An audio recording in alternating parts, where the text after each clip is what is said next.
আমরা সকল সময়ের জন্য যখন যেখানে সময় পাই নামাজ কিন্তু পড়ি। নামাজটা হলো আল্লাহ বড় একটি হুকুম। নামাজ পড়ছি ঠিক, কিন্তু যেই রোগ আমাদেরকে আক্রান্ত করার জন্য ঘুরছে সেই রোগ থেকে আমরা বাঁচতে পারছি না।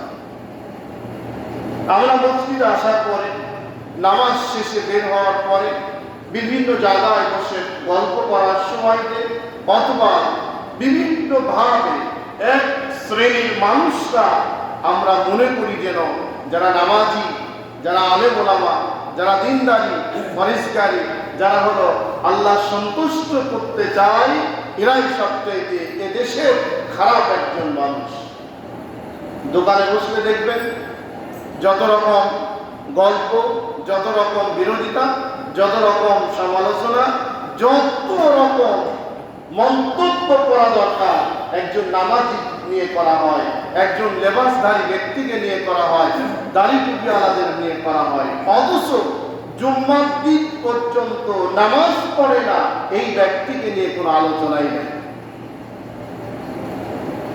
এই জন্য আল্লাহ রাব্বুল আলামিন রাসূল সাল্লাল্লাহু আলাইহি ওয়াসাল্লামের সময় এমন যখন শুরু হয়ে গেল, দেখবেন কিছু কিছু সময় আপনাদেরও এরকম হয়।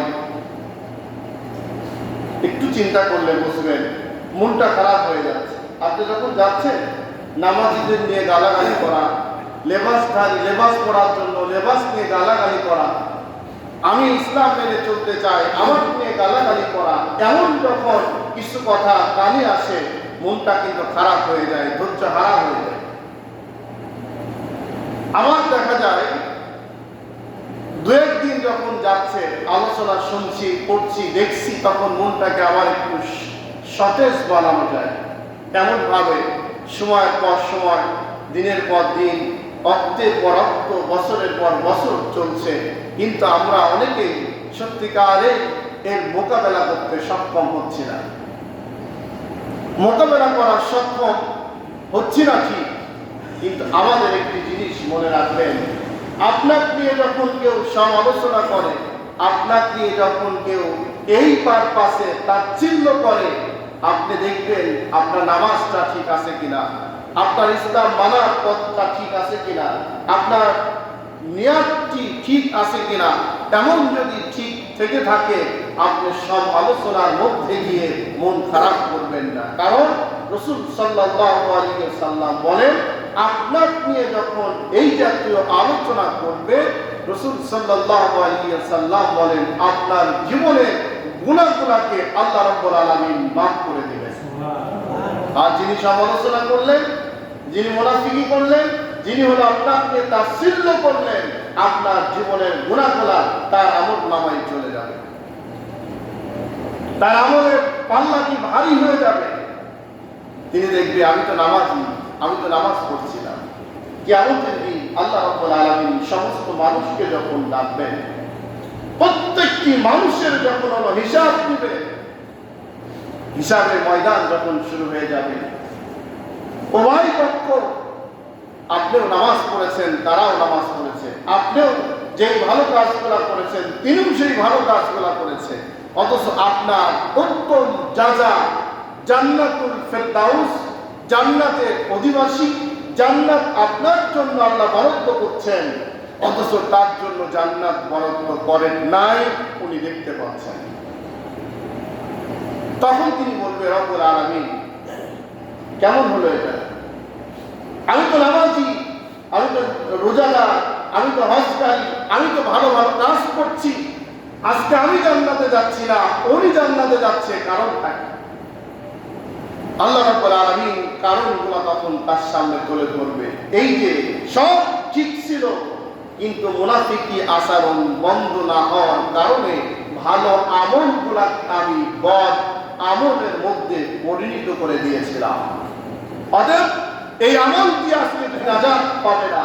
আর যার সমালোচনা করতে, বিরোধিতা করতে, তাচ্ছিল্য করতে, ওর আমলগুলা আল্লাহ রাব্বুল আলামিন এমন ভাবে মঞ্জুরি করছেন, এমন ভাবে কবুল করেছেন, আল্লাহ রাব্বুল আলামিন ওই আমলের বিনিময় তাকে জান্নাতের মেহমান হিসাবে আল্লাহ কবুল করবেন।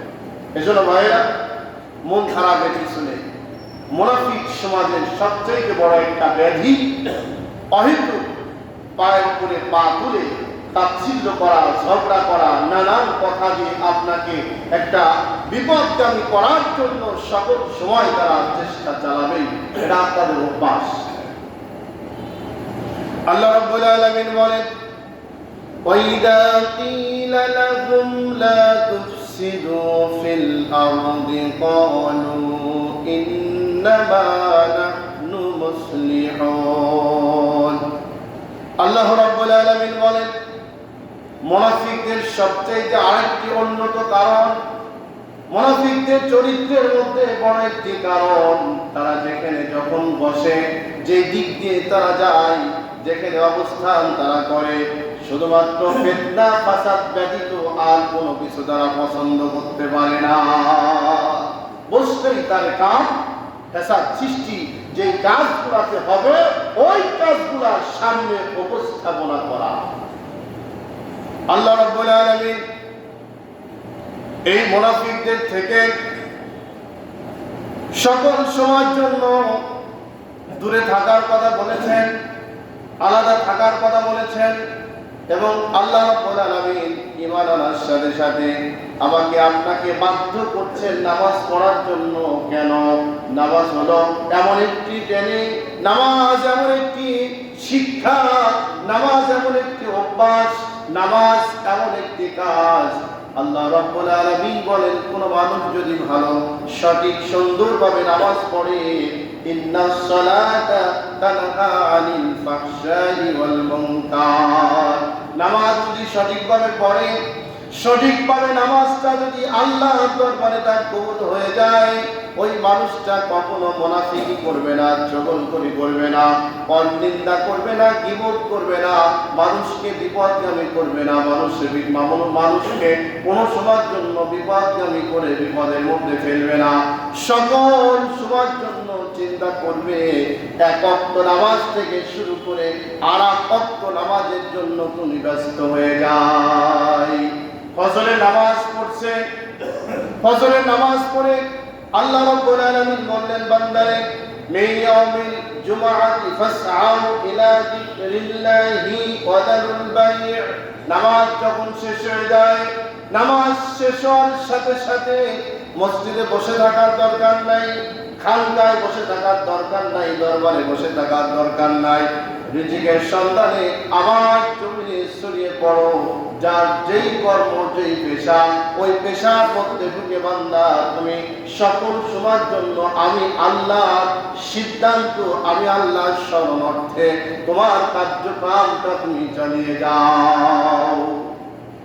আমার ভাইয়েরা, আমরা জিকির করি, অসংখ্যবার জিকির করি, সুবহানাল্লাহ, আলহামদুলিল্লাহ, আল্লাহু আকবার। জিকির আপনি করবেন, কিন্তু উত্তম জিকির যেটা হলো সকল সময়ের জন্য আফজালুল ইবাদাতি তিলাওয়াতুল কোরআন। আল্লাহ রাব্বুল আলামিন কোরআনুল কারীমকে উত্তম জিকির বলছেন। কেন? কোরআনুল কারীম আপনি পড়বেন, আপনি বুঝবেন, আপনার জীবনে আমল করবেন। আপনি যখন একটি জায়গায় কাজ করেন, একটা বাড়িতে কাজ করছেন, ফ্যাক্টরিতে কাজ করছেন, একটা দোকানে কাজ করেন, একটা জায়গায় কাজ করেন, পরিশ্রম করেন, আপনি যে কয়টার সময় আসা দরকার আপনি সেই সময় গিয়ে কাজে জয়েন্ট হবেন। আসার পর 8টার সময়, উনি আসলো 10টার সময়, এখানে জিকির থাকলো না। যাওয়ার কথা 4টার সময়, উনি চলে গেলেন 2টার সময়, এখানে জিকির থাকলো না। তার মানে আপনি যে দায়িত্ব নিয়েছেন কাজের জন্য, এই কাজের মধ্যে ফাঁকি না দেওয়াটাই হলো উত্তম জিকির। আপনি যখন কাজ করছেন, ফাঁকি দিচ্ছেন, কেউ দেখছে না, কাজ যা করছেন উনিও দেখছে না, আপনি মনে করবেন আমাকে কেউ যদি না দেখে, আমাকে আল্লাহ রাব্বুল আলামিন দেখতেছেন। এই ভয়, এই ভীতি সবচাইতে হলো আপনার বড় জিকির। আমার ভাইয়েরা, এখন চিন্তা করুন, নামাজ শেষ হলো, ফজরের নামাজ, ফজরের নামাজ থেকে জোহরের নামাজ পর্যন্ত আপনি ব্যস্ত রয়েছেন পরিশ্রমের মধ্যে। এই পরিশ্রমের মধ্যে যখন ব্যস্ত হয়েছিলেন, আপনি চিন্তা করে দেখেন জোহরের নামাজ কখন হবে, এই টেন্ডেন্সি আপনার মাথার মধ্যে ঢুকে আছে। এই চিন্তার চেতনা মাথার মধ্যে রাখা অবস্থায় আপনি আরেকজনের সমালোচনা, গীবত, পরনিন্দা আর মানুষকে চুগল করে করে বিপদগামী করা, এমন সুযোগ আপনার মধ্যে কোনো কাজে আসবে না। আপনারা সুযোগে পাবেন না, চিন্তাই করবেন না। আপনার চিন্তাই হলো নামাজ পড়ছি ফজরের জামাতবদ্ধ, আমি আবার জোহরের নামাজ পড়বো। যখনই কোনো সময় এই চিন্তার ভিতরে ঢুকবে, আপনি মনে করলেন কেউ যদি আমাকে না দেখে, আমাকে যিনি দেখেন তিনি আমার আল্লাহ, এর নাম হলো ঠিক। অথচ আমরা নামাজ পড়ছি যুগের পর যুগ, জিকির করছি যুগের পর যুগ, আল্লাহ স্মরণ করছি যুগের পর যুগ, আমি নিজে পরিবর্তন হতে পারছি না। নিজে যদি পরিবর্তন হতে না পারি, বুঝতে হবে যেইভাবে নামাজ পড়তে রাসূল সাল্লাল্লাহু আলাইহি ওয়াসাল্লাম বলছেন, ওইভাবে নামাজ আমাদের হচ্ছে না। যদি হতো তাহলে আমাদের এমন অবস্থা হতো না।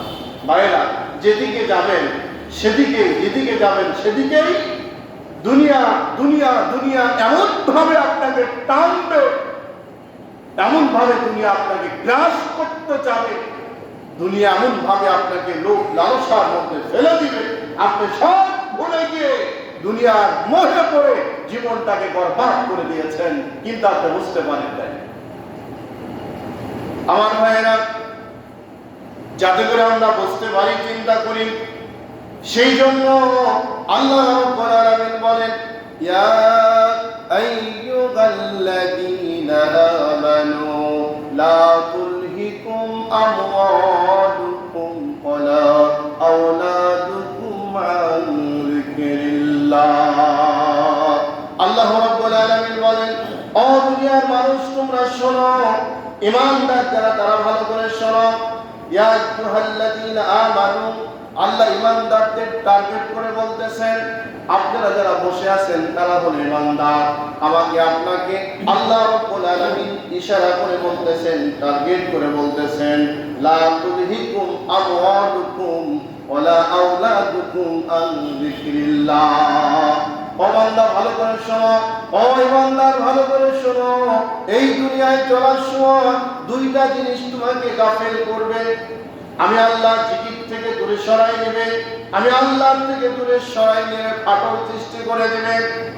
এই জিকিরের নাম হলো কিন্তু সুবহানাল্লাহ, আলহামদুলিল্লাহ, আল্লাহু আকবার না। এই জিকিরের নাম হলো আল্লাহ রাব্বুল আলামিনকে ভয় করে চলা। আল্লাহকে ভয় করে চলতে হবে। আল্লাহ দুইটা জিনিস থেকে দূরে রাখতে বললেন। দেখুন, যারা সামনে বসে আছেন, আপনার জীবনে মিল করেন, আপনার জীবনে মিল হয়ে যাবে। যৌবনকাল যখন আপনার ছিল, আল্লাহকে সেজদা করেন নাই। যৌবনকাল যখন ছিল, আল্লাহকে মজবুত ভাবে ভয় করতে পারেন নাই।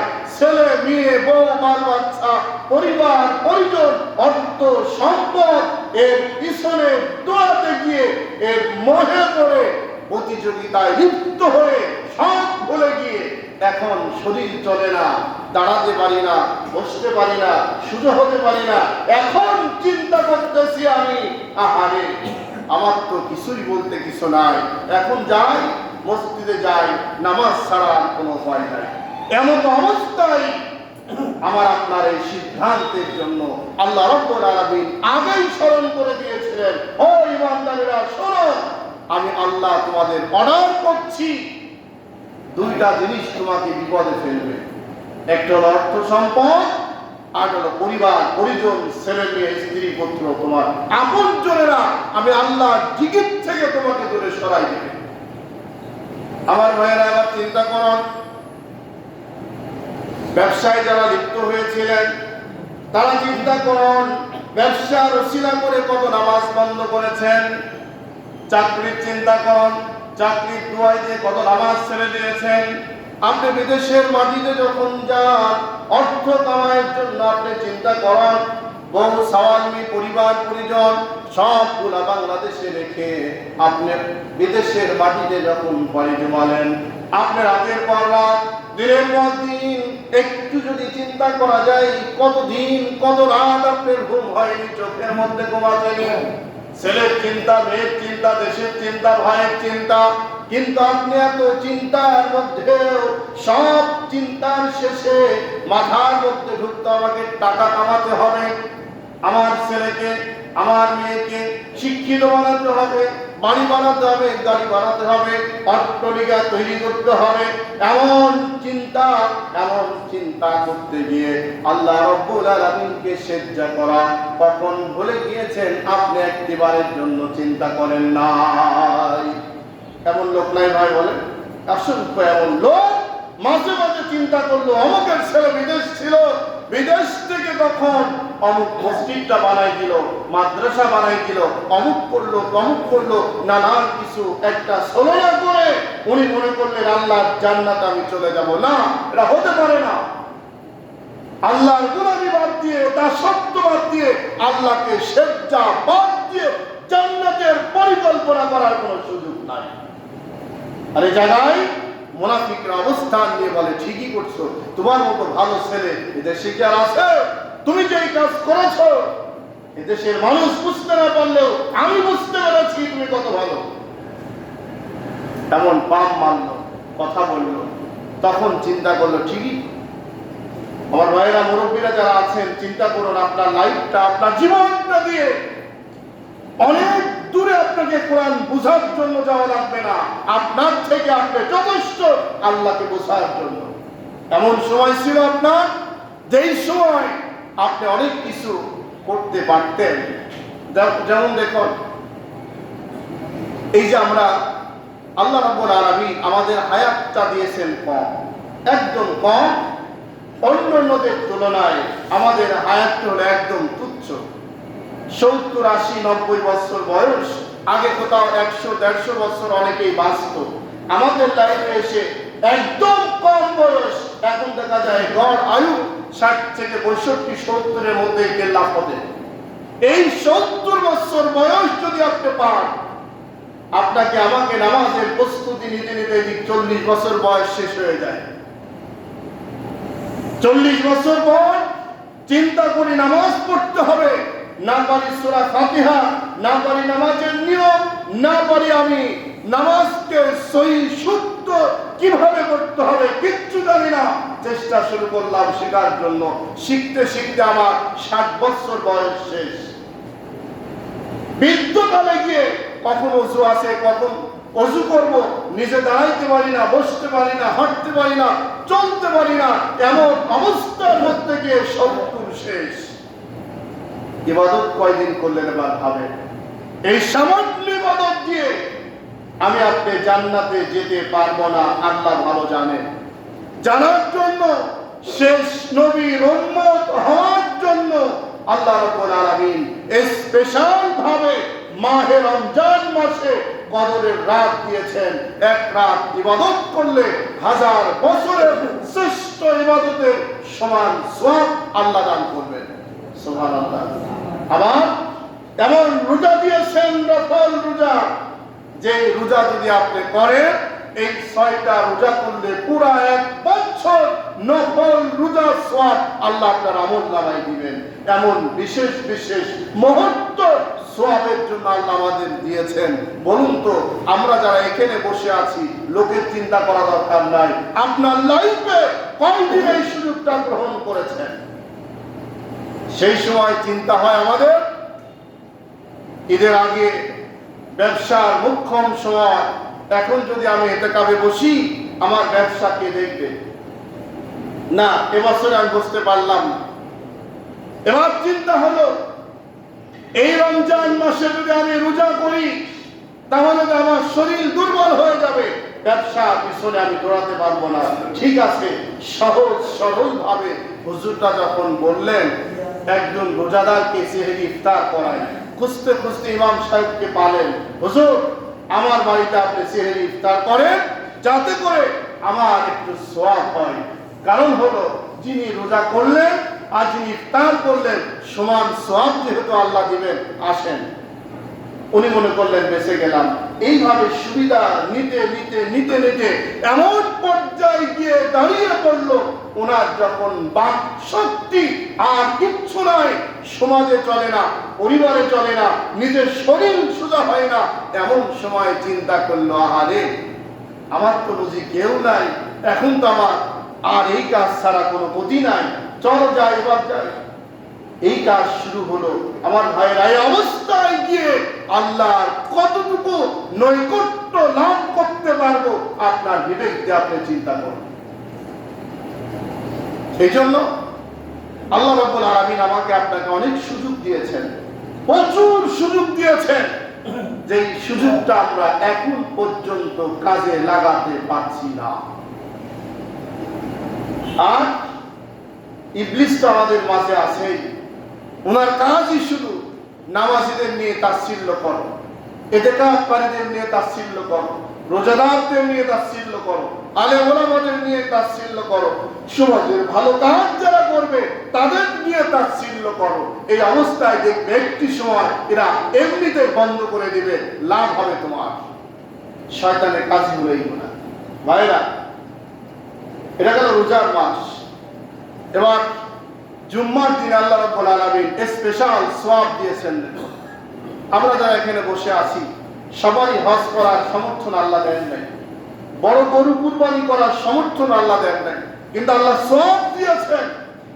আপনি যদি সর্বপ্রথম মসজিদে জুম্মার দিন যদি প্রবেশ করেন, আল্লাহ রাব্বুল আলামিন কবুল একটি হজের সওয়াব, কবুল একটি কুরবানির সওয়াব, একের পর এক পরাক্রমে কতগুলো সওয়াব আল্লাহ দেওয়ার জন্য ঘোষণা দিয়েছে। আমরা আছি কখন? খুতবা শেষ হয়ে দাঁড়াবে যখন তখন। এখানে আমরা কিন্তু চালাক হওয়ার কারণে এই সবটিও আমরা গ্রহণ করতে পারছি না। এখন চিন্তা হলো, এই যতগুলা মানুষ আজকে আপনারা আসছেন, আগামী জুম্মার দিন আজানের সাথে সাথে সবাই একবারে মসজিদে প্রবেশ করবেন, তাহলে উটের সব লাইকিটা, হজের সব লাইকিটা তাই দেখবে। এরকম কিছু যুক্তিদাতা লোকও কিন্তু আছে। এই যুক্তিদাতা লোক আছে, আল্লাহ জানেন। জানার জন্য আল্লাহ রাব্বুল আলামিন বলেন, বান্দারে সমস্ত মুসল্লির নিয়ত অনুযায়ী যদি এক বাক্যে তোমরা প্রবেশ করো, আমি রাব্বুল আলামিন প্রত্যেকটি মুসল্লির জীবনে ওই সওয়াব থেকে বঞ্চিত করব না, প্রত্যেকের আমলনামায় ওই সওয়াব দিয়ে দেব। সুবহানাল্লাহ। আরো সওয়াব আছে ভাই। এই যে পিছনে এসে বসে থাকেন, মনে হয় কি জানেন? মনে হয় যেন আপনি কি যে বিপদে আছেন, কত যে বিপদে আপনি আছেন। এই যে ছাগল রাখতে যারা যান, এই যে বৃষ্টি হচ্ছে এখন ঘন ঘন, যারা ছাগল রাখেন তারাই বোঝেন যে ছাগল রাখার জ্বালা কত। আপনি পানি থেকে একটু বাঁচানোর জন্য তাকে পার করার চেষ্টা করবেন, উনি মনে করবে যে না আমার এটাই ভালো ওটাই খারাপ, উনি চাইতেই যাবে না। এমন ভাবে দুই পা সামনে বাদায় পিছনে ঝোঁক লাগবে, আপনি যাবেন সামনে, উনি যায় পিছনে, আপনি বলেন হিঁ আছো, উনি বলে পিছনে হিঁ আছো। এক পর্যায়ে দেখবেন দড়ি আপনার হাতে, উনি পিছনে টাকা আছে। যারা ছাগল রাখেন তারাই বিষয়টা অনুভব করতে পারবেন। আপনি বাঁচানোর চেষ্টা করলেন তাকে, তার সিদ্ধান্ত হলো মরতে রাজি, দড়ি ছুড়ে যান, আমি যেতে রাজি না। আমার কিছু ভাইয়েরা, মুসল্লি ভাইয়ের মধ্যে ছাগল না, কিন্তু এমন চরিত্রের কিছু মানুষ আছেন, মরতে রাজি, সামনের কাতারে বসতে আমি রাজি না। অত বোকা আমি না, অত বোকা আমি না। তুমি যাও, সামনে যাও। আমি দেখি দাঁড়াই যখন নামাজে, উনি খেলে ভাই সামনে যান, উনি ভাই আপনি যান, উনি ভাই যান, আপনি যান। তার মানে হলো কি, পিছনের কাতার থেকে সামনের কাতারে দাঁড়ালে 70 গুণ সওয়াব বেশি। সুবহানাল্লাহ বলেন। সওয়াব কম না বেশি? আপনার তো সওয়াব লাগবে না। এই জন্য চলে না ঘোড়া, কোন রকম নামাজ পড়ছি আমি, আমার সওয়াব লাগবে, তাই কিছু লোকজন পাগলের মতো সামনে যা বসে থাকে। তাই যদি হতো, প্রতিযোগিতা সৃষ্টি হয়ে যেত, আমি সামনে সবার আগে গিয়ে সামনে বসবো। রাসূল সাল্লাল্লাহু আলাইহি সাল্লামকে আল্লাহ রাব্বুল আলামিন জানিয়ে দিলেন নবী, কারণ আল্লাহ জানেন যে এই সমালোচনা হবে। আল্লাহ রাব্বুল আলামিন বললেন, নবী আপনি বলেন সমস্ত মুসল্লি যদি সামনের কাতারে বসার নিয়তে যদি মসজিদে প্রবেশ করে, আমি রব্বুল আলামিন প্রত্যেকটি মুসল্লির আমলনামায় এর সওয়াবটা আমি দিয়ে দেব। আপনি আমি যেটা কল্পনা করি আল্লাহ আগেই বলে দিয়েছেন। এজন্য ভাইয়েরা, সম্মানিত মুসল্লি বাবাজিরা, হেলাই ধুলাই সময়টা নষ্ট না করে আপনাকে আল্লাহর কাছে যখন দাঁড়াতে হবে, এই সওয়াবগুলা আপনি যদি এখনো সুযোগ আছে গ্রহণ করেন, কাল কিয়ামতের ময়দানে আপনি লাভবান হয়ে যাবেন। রাসূল সাল্লাল্লাহু আলাইহি সাল্লাম আরো বলেছেন, আযান যখন হবে জুম্মার দিন শুক্রবারে, আপনি ওযু করে বাড়ি থেকে বের হন, সুবহানাল্লাহ আলহামদুলিল্লাহ আল্লাহু আকবার পড়তে পড়তে বের হন, প্রতি ধাপে আপনার একটা গুনাহ মাফ হবে, একটা সওয়াব আল্লাহ লিপিবদ্ধ করে দিবেন। এবং ওই অবস্থায় এসে কারোর সাথে গল্প নাই, গুজব নাই, কোন রকম ঝই ঝামেলা নাই, মসজিদে প্রবেশ করলেন, আপনি নামাজ শেষ করলেন, আবার বের হওয়ার সময় এইভাবে ঘর পর্যন্ত পৌঁছলেন, ঘরে চলে গেলেন। রাসূল সাল্লাল্লাহু আলাইহি সাল্লাম বলেন, গত শুক্রবার থেকে শুরু করে এই শুক্রবার, এই মধ্যবর্তী 7 দিন, এই সময়ের মধ্যে যে সগীরা গুনাহ ছিল, আল্লাহ রাব্বুল আলামিন আপনার আমল নামা থেকে সগীরা গুনাহগুলোকে মাফ করে দেবেন। আর যদি কবিরা গুনাহ বসে বসে আপনি চিন্তা করেন, আল্লাহ আমি গুনাহ করেছি, আমি অপরাধ, আমি ভুল করেছি, অপরাধ করেছি, এমন চিন্তা যদি আপনি করেন, গুনাহ যদি আপনি আল্লাহর কাছে ক্ষমা চান, মাফ চান, আল্লাহ কবিরা গুনাহগুলোকে আল্লাহ মাফ করে দিয়ে দেবেন। এজন্য ভাইরা, এখনই আমাদের মোক্ষম সময়, বৃদ্ধ হওয়ার আগেই আপনাকে সুস্থতার কামনা করতে হবে, সুস্থতার জন্য দোয়া করতে হবে, সুস্থ থাকার জন্য আপনাকে প্রক্রিয়া চালিয়ে যেতে হবে। এই জন্য আসল মৃত্যুকালের ইবাদতের চাইতে সবচাইতে বেশি আল্লাহর কাছে পছন্দনীয় ইবাদত সেটা হলো যুবকদের। এখন আপনারা বৃদ্ধ, আপনার ইবাদত তাহলে কি হলো? আপনাকেও আল্লাহ যৌবন কাল দিয়েছিলেন, ওই দিন হারিয়ে এখন আপনি অনুতপ্ত হচ্ছেন। তাই যাদের যৌবন এখন পর্যন্ত আছে, তারা হেলাই দুলাই এই যৌবনটাকে পথভ্রষ্ট না করে, ধ্বংস না করে এখনই আপনি কাজে লাগান। আল্লাহ যেন আমাদের তৌফিক দান করেন, বলেন আমিন। 5 ওয়াক্ত নামাজ জামাতবদ্ধ আদায় করার তৌফিক দান করেন, বেশি বেশি করে আল্লাহকে সন্তুষ্টর জন্য কাজ করে যেতে পারি, আল্লাহ যেন তৌফিক দান করেন। সকলে বলেন আমিন। ওকে দাওয়ানা আলহামদুলিল্লাহি রাব্বিল আলামিন। যারা সুন্নাত